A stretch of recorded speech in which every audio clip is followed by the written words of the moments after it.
తల్లి పుట్టుక బుధవారంబు పూజ చేసేటి ఎల్లాయే నీది సెట్టిగా శనివారంబు సేవ చేసేటి ఎల్లాయే తల్లి శుక్రవారము నాడు గది సక్కాని గడి ఎల్లా నిది నిండు ఉన్నము నాడు నిలువెల్లా పూజలు తల్లి అమ్మ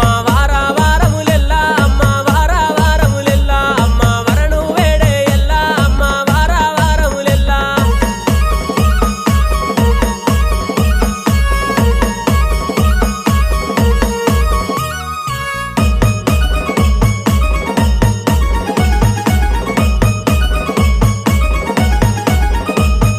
తల్లి పొద్దేడు